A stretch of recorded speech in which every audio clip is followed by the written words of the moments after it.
Halo Vina, Hai Kak. sebelum kita mulai, aku ingin memastikan bahwa ruang ini aman untuk kamu. Bercerita tidak ada jawaban yang benar atau salah. Yang terpenting adalah kamu bisa menyampaikan apa yang sedang kamu rasakan. Apakah kamu siap untuk memulai sesi hari ini? Iya Kak, saya siap. Baik, dari pengantar yang kamu sampaikan sebelumnya,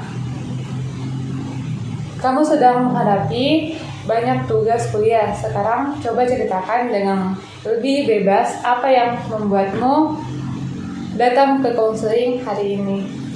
Jadi aku tuh merasa benar-benar kewalahan. Jadi tugas-tugasku itu banyak sekali Kak. Ada beberapa mata kuliah yang setiap pertemuannya itu selalu memberikan tugas kayak mata kuliah matematika diskrit, statistika, dan mata kuliah yang lainnya. Jadi semua itu kayak semua dosen itu kayak setiap pertemuan selalu kasih tugas. Jadi tugasnya sangat banyak. Begitu. Kamu merasa tugas datang terus dan dari berbagai mata kuliah dan semuanya menumpuk ya. Iya Kak, apalagi tugas-tugasnya itu bukan cuman kayak baca materi, tetapi ada yang berbentuk kayak laporan, ada yang berbentuk video presentasi, dan itu kayak menambah beban pikiran Kak. Sepertinya kamu benar-benar merasa tertekan dengan beban akademik yang besar. Ketika tugas itu muncul hampir bersamaan, apa yang biasanya kamu lakukan? Biasanya kalau dikasih tugas itu Kak, biasanya kayak panik sekali, terus bingung yang mana dulu yang harus kukerjakan. Jadi tidak tahu sebenarnya itu mau kerjakan tugas yang mana dulu karena datang secara bersamaan. Jadi kamu mencoba mengerjakan yang mudah dulu, tapi akhirnya justru tugas yang berat makin terbengkalai. Iya Kak, jadi kayak itu kayak bisa buat Kak stres, terus kayak capek sekali, kayak kadang itu merasa kayak tidak sanggup untuk jalani semua tugas-tugas itu, selesaikan semuanya. Aku bisa melihat kalau situasi ini benar-benar melelahkan untukmu. Kamu bukan hanya capek secara fisik, tetapi juga secara mental ya. Vina, apa yang kamu rasakan itu sangat wajar bagi mahasiswa di semester 3, apalagi jurusan matematika yang memang penuh dengan konsep dan latihan soal. Kamu tidak salah dan kamu tidak sendirian menghadapi ini. Tapi itu Kak, kadang kayak kulihat teman-temanku yang lain itu teman-temanku itu bisa kerjakan semua tugas-tugasnya, tapi selalu Kak bertanya kepada diriku, kenapa saya tidak bisa? Perasaan membandingkan diri itu muncul karena kamu berada di bawah tekanan. Namun, ingat, setiap orang punya kemampuan yang berbeda. Yang penting adalah bagaimana kamu bisa menemukan cara belajar dan manajemen waktu yang cocok untukmu. Iya Kak, tapi tidak tahu bagaimana caranya. Itu yang akan kita cari bersama hari ini. Sebelum kita bahas solusinya, aku ingin tahu dulu menurutmu apa faktor yang paling besar yang membuat tugas-tugas itu terasa berat? Menurutku itu Kak, kayaknya faktornya itu karena belum Kak punya jadwal belajar yang jelas, terus kadang mepet di waktunya, mepet di deadline-nya baru aku kerja tugas-tugasku, atau kayak menghindar Kak untuk tidak kerja itu tugas. Jadi kayak susah juga fokus ketika ada soal yang lebih abstrak atau lebih susah untuk saya pahami.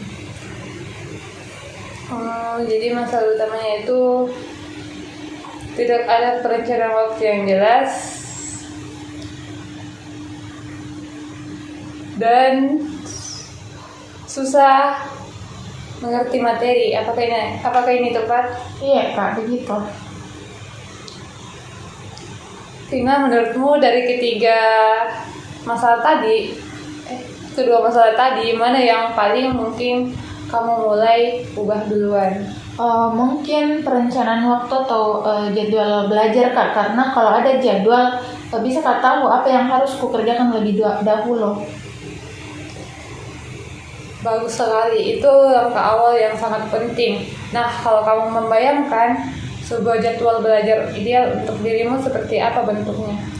Mungkin bisa dibagi per mata kuliah Kak, terus mungkin ada waktu khusus untuk saya itu bisa kerjakan soal-soal tersebut. Mungkin waktu kayak untuk baca materi, terus waktu untuk kerja laporan atau yang lain. Wah, idemu sangat jelas. Kamu sebenarnya sudah punya gambaran, hanya belum melakukannya saja. Kayaknya begitu Kak. Kalau begitu, mari kita coba sedikit dalam satu hari.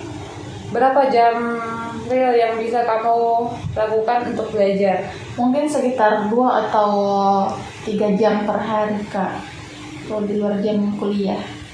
Itu realistis. Bagaimana kalau kita gunakan teknik manajemen waktu sederhana seperti dalam satu hari kamu punya 2 blok fokus masing-masing 45 menit dikali istirahat 5 menit. Sepertinya bisa dicoba Kak. Kamu sendiri yang memutuskan ingin memulai dari mana, dari semua mata kuliahmu, mana yang mendesak? Sepertinya matematika diskrit Kak, karena tugasnya itu yang paling banyak dan paling susah menurutku. Bagus, jadi dalam blok pertama kamu fokus matematika diskrit, dalam blok kedua kamu pilih antara aljabar linear atau statistika. Apakah itu terdengar masuk akal untukmu? Iya Kak, sepertinya aku bisa. Selain jadwal belajar, kita perlu strategi saat kamu menghadapi materi matematika yang abstrak. Biasanya apa yang membuatmu sulit memahami?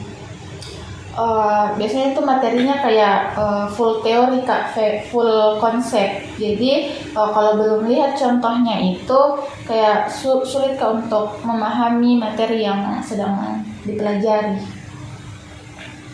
Artinya kamu adalah tipe mahasiswa yang membutuhkan contoh konkret dalam memahami konsep. Itu bukan kekurangan, hanya gaya belajar. Jadi cobalah strategi, baca contoh soal terlebih dahulu, setelah itu pahami contoh, baru baca teori. Bagaimana menurutmu? Iya Kak, itu kayaknya lebih mudah untuk saya.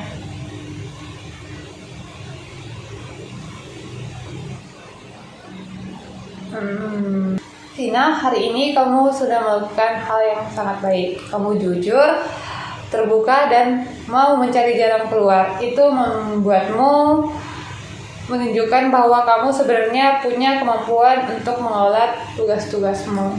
Oke, terima kasih banyak Kak. Aku kayak lebih ringan bebannya setelah cerita. Sama-sama. Minggu depan jika kamu setuju, kita bisa evaluasi apakah rencana ini berjalan dan apa yang perlu diperbaiki. Oke, boleh Kak. Baik, terima kasih sudah hadir hari ini. Ingat, kamu tidak harus menghadapi semuanya sendirian. Sampai bertemu di sesi berikutnya. Sampai jumpa Kak. Berapa menit ini, Cuk? 11, Cuk.